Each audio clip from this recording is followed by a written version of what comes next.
This is the Khmer Times News. My name is Parol Benini because somebody spelt it wrong on the teleprompter, and these are your headlines.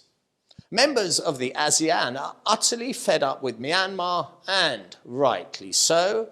A Westerner is arrested for child prostitution, and it's goodbye to the leopard that is now being declared extinct in Cambodia, just like the tiger. But first, our headline story. The PM has voiced his concern over the worsening situation in Myanmar, and he is not alone, as now 3 countries have indicated that enough is enough, and they are refusing to attend any more talks as to how to find peace within Myanmar's borders. The nations of Indonesia, Malaysia and Singapore all did not attend talks on what to do with the insane neighbour that is Myanmar. They seem to indicate the peace process is futile, as Myanmar is a brutal military state that does not care one jot what anyone thinks about it. And of the 3, Malaysia must be pointed out for high praise, as they very much took the lead in pointing a finger squarely at the military rulers of Myanmar and saying that they should not be any further attempts at futile negotiation. For Myanmar's promises are paper thin and count for absolutely nothing. So far, the dictatorship of Myanmar has killed thousands of civilians, and over 1 million people have been displaced by violence that is never ending. Violence that is generated by a small band of corrupt and evil men that hold an entire nation hostage. Prime Minister Hun Sen has raised concerns over the worsening situation in the Myanmar conflict.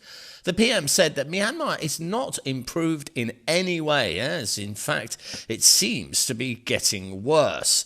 The 5-point plan for peace cannot be implemented within Myanmar, and is rendering the whole scheme wholly ineffective.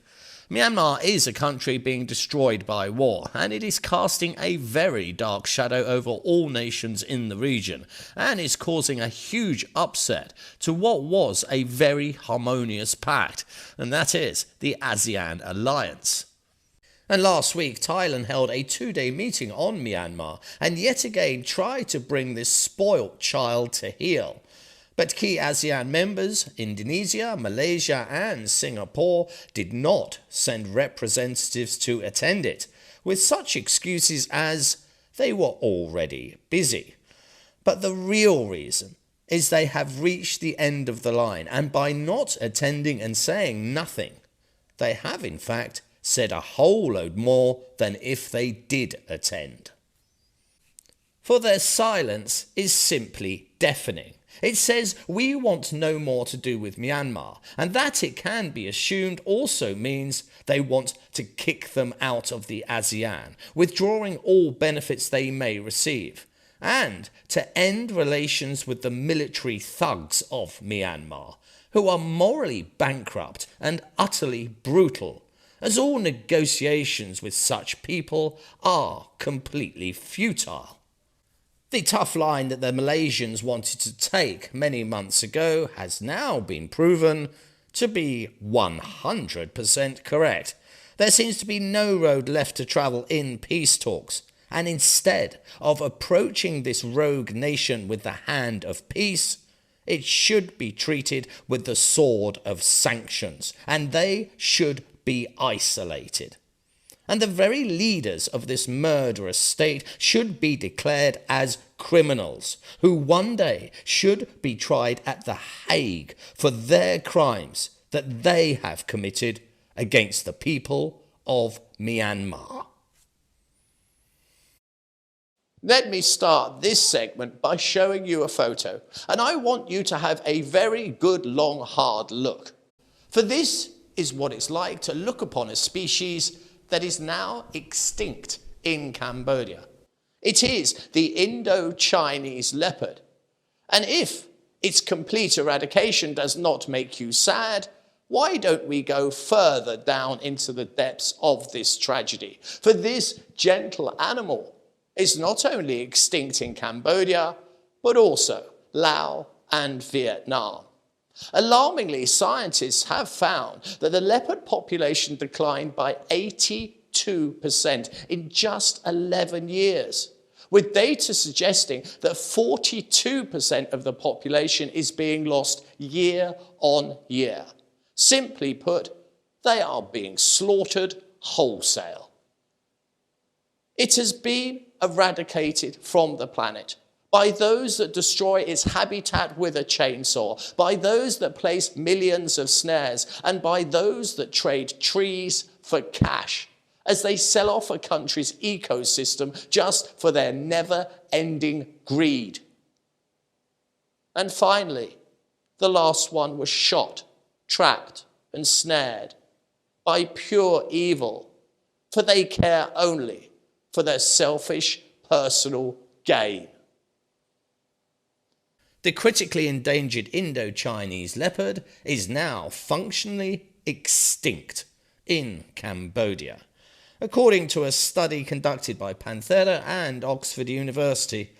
This is shocking and devastating news for those that are trying to save this endangered leopard. It is such a gut punch. It has left many reeling, as the continued slaughter of this majestic beast puts it so much closer to the edge of no return, when the leopard breathes its last, and all that is left is photos in history books, just as has happened to the tiger in the same areas, hunted to complete extinction.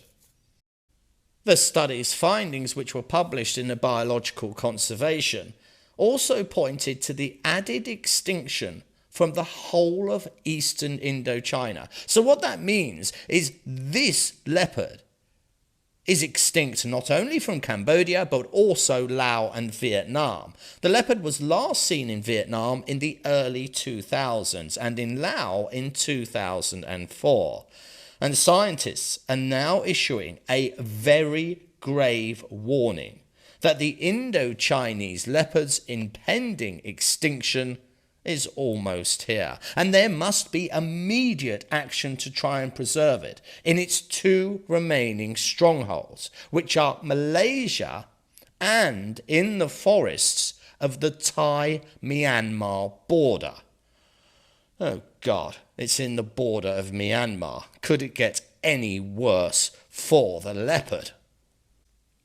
So what is it that's driving the leopard and so many other beautiful beasts to extinction? Well, it is the unprecedented levels of poaching, with an almost inconceivable 12 million snares estimated to be present in eastern Indochina.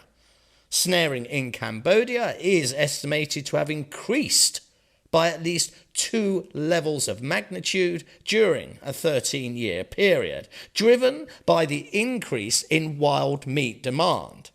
Now, surveys found an estimated 83% of rural Cambodians harvest wild meat at least once a year.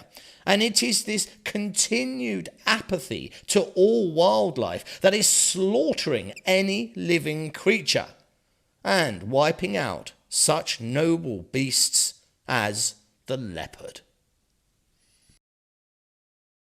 Siem Reap authorities have arrested a foreigner for child prostitution and sexual intercourse with minors under the age of 14. The accused is one David Bryant, an American who is very well known in Siem Reap. I myself have met him on several occasions, and on each occasion I was left with the distinct impression that unfortunately he was a little unhinged. It is believed he has been arrested numerous times for the use of the drug ice, but still he roamed free.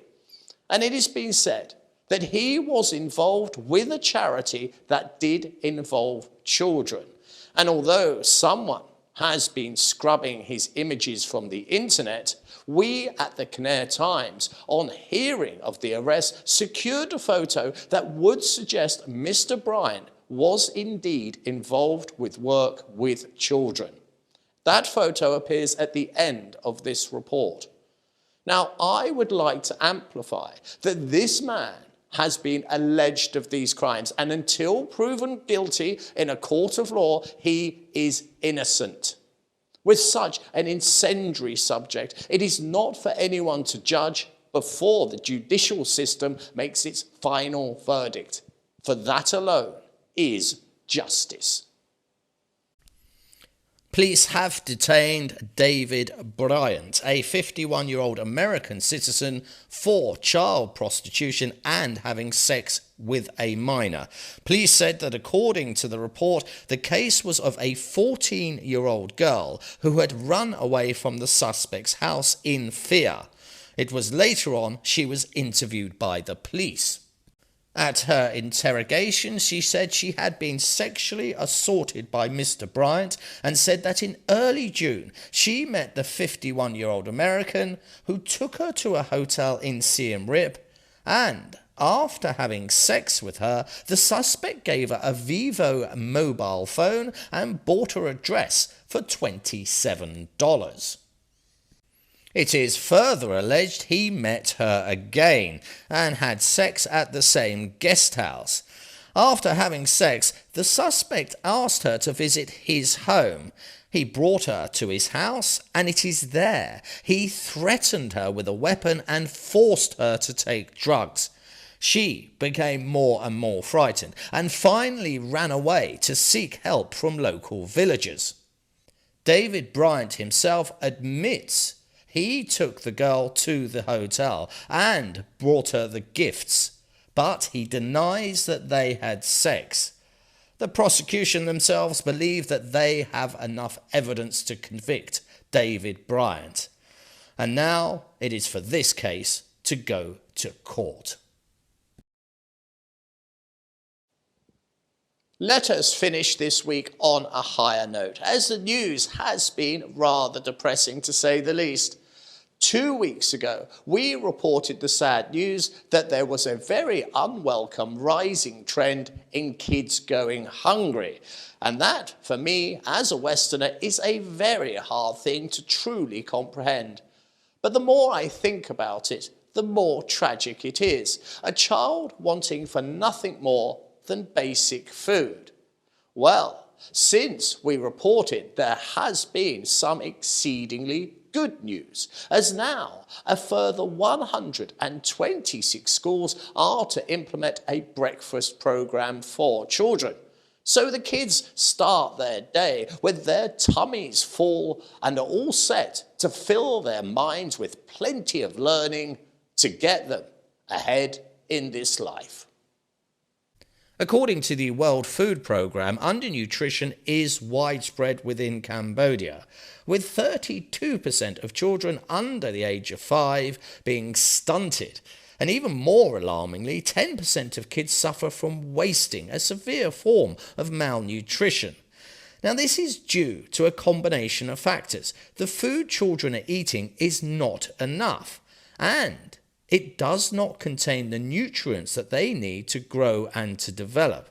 Undernutrition is a major contributor to mortality and decreased health. So these additional 126 schools that are implementing a breakfast program for children is indeed a very positive step. The school feeding program is aiming at over 1,100 schools with a target of feeding 300,000 students. And this plan has been implemented with the help of the United States Department of Agriculture. Now, as of 2023, the government has made grounds on achieving their goal and has accepted 427 schools in 10 provinces, with approximately 110,000 students benefiting. But that is only a third of the way to the target of 300,000 kids that could be at risk. According to the report for 2024, the government will expand to a further 120 target schools, which will give a total of 553 schools implementing this breakfast programme.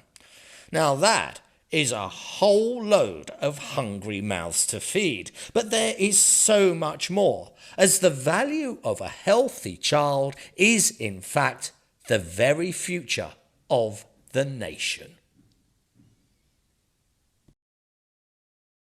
It's time to have a look ahead and see what the weather has in store for us next week. And here it is. It is rain followed by rain with a very rainy topping. And if that's not enough, going towards the end of the week, there's a rain side dish that you may also enjoy. The humidity itself is up in the 50s, occasionally nudging towards the 60s, which is giving it that slightly uncomfortable feeling. But fortunately, the cure for that uncomfortable humidity is, of course, yet more rain.